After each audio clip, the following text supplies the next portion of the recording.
প্রিয় দর্শক বন্ধুরা, এই মুহূর্তের জন্য আপার প্রাইমারি থেকে বিগ ব্রেকিং নিউজ আপডেট। সমস্ত জল্পনার কিন্তু অবসান ঘটল।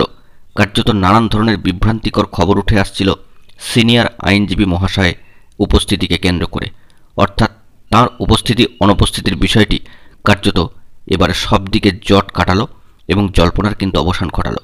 নিয়োগ কোন পথে যেতে চলেছে বিস্তারিত আলোচনা করছি।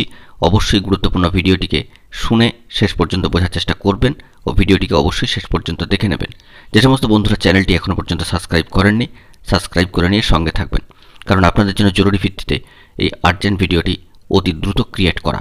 চলুন আমরা মূল আলোচনার মধ্যে প্রবেশ করে সার্বিকভাবে বিষয়টিকে জেনে নেওয়ার চেষ্টা করি। বন্ধুরা, ইতিপূর্বে আপনাদেরকে একটি বিষয় জানিয়ে রেখেছিলাম যে আপার প্রাইমারির ক্ষেত্রে মার্চ মাসের দ্বিতীয় দফা যে হিয়ারিং হতে চলেছে, অর্থাৎ গতকালকে অর্থাৎ 12 তারিখে যে হিয়ারিংটি হয়ে গিয়েছে, সেখানে নতুন ধরনের বেশ কিছু চমকের জায়গা কিন্তু থাকবে এবং বেশ কিছু টার্নিং পয়েন্টের ঘটনা কিন্তু ঘটে যেতে পারে। গতকালকের হিয়ারিংকে কেন্দ্র করে সেই সমস্ত জল্পনার কিন্তু কার্যত অবসান ঘটেছে এবং যে বিষয়টি আমরা লক্ষ্য করেছি যে দীর্ঘ 1 ঘন্টারও বেশি সময় ধরে কিন্তু হিয়ারিং হয়েছে। এই বিষয় থেকে কয়েকটি দিক কিন্তু একটু একটু করে স্পষ্ট হচ্ছে। মূলত বিভিন্ন ধরনের খবর উঠে আসছিল সিনিয়র অ্যাডভোকেট মহাশয়ের উপস্থিতি এবং কার্যত তার অনুপস্থিতির বিষয়টিকে কেন্দ্র করে।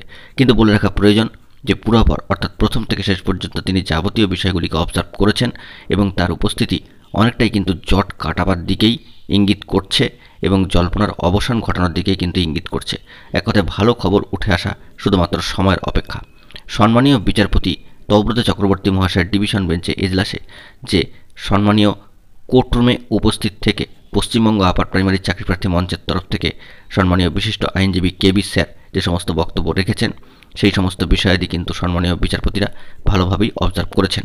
সর্বোপরি বলা যেতে পারে সিনিয়র অ্যাডভোকেট মহাশয় কমিশনার তরফ থেকে উপস্থিত থেকে এই বিষয়গুলিকে লক্ষ্য রাখবার চেষ্টা করেছেন এবং যে সমস্ত অভিযোগগুলি উঠছে তার খণ্ডনের ক্ষেত্রে কী ধরনের তার প্রস্তুতি অবশ্যই কিন্তু ভাবে সবটাই বোঝা যাচ্ছিল। এরপরে যে বিষয়টি জানা যাচ্ছে যে আগামীতে কিন্তু কমিশনার তরফ থেকে সম্মানীয় আইনজীবী অ্যাডভোকেট মহাশয় কিন্তু বলবেন, সেক্ষেত্রে তিনি যাবতীয় বিষয় খণ্ডনের ক্ষেত্রে একাধিক প্রস্তুতি তার তরফ থেকে কিন্তু নিয়ে রেখেছেন, এমনটাই আমরা আশা করছি। অর্থাৎ বন্ধুরা, ম্যাট কেসের পরিসমাপ্তির ক্ষেত্রে সম্মানীয় সিনিয়র অ্যাডভোকেট মহাশয় কমিশনার তরফ থেকে পরিসমাপ্তি বা ইতি টানেন কিনা তার সাবমিশন দিয়ে বা আর্গুমেন্টগুলিকে দিয়ে, এটি এখন দেখা শুধুমাত্র সময়ের অপেক্ষা।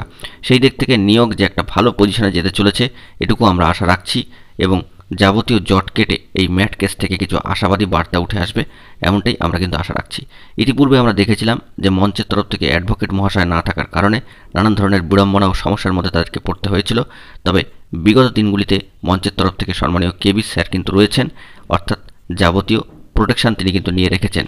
তাই অবশ্যই জয়নিংয়ের অপেক্ষায় যে সমস্ত প্রার্থীরা রয়েছেন তাদের ক্ষেত্রেও এবং যে সমস্ত প্রার্থীরা ওয়েট লিস্টেড হয়ে রয়েছেন তাদের ক্ষেত্রেও সর্বোপরি ভালো খবর কি উঠে আসবে সেই দিকে কিন্তু আমাদের সকলকেই তাকিয়ে থাকতে হচ্ছে। বন্ধুরা, এখন এই পর্যন্তই। গুরুত্বপূর্ণ আপডেটগুলি পাওয়ার জন্য অবশ্যই এখনই তাই চ্যানেলটিকে সাবস্ক্রাইব করে নিয়ে সঙ্গে থাকুন। ধন্যবাদ।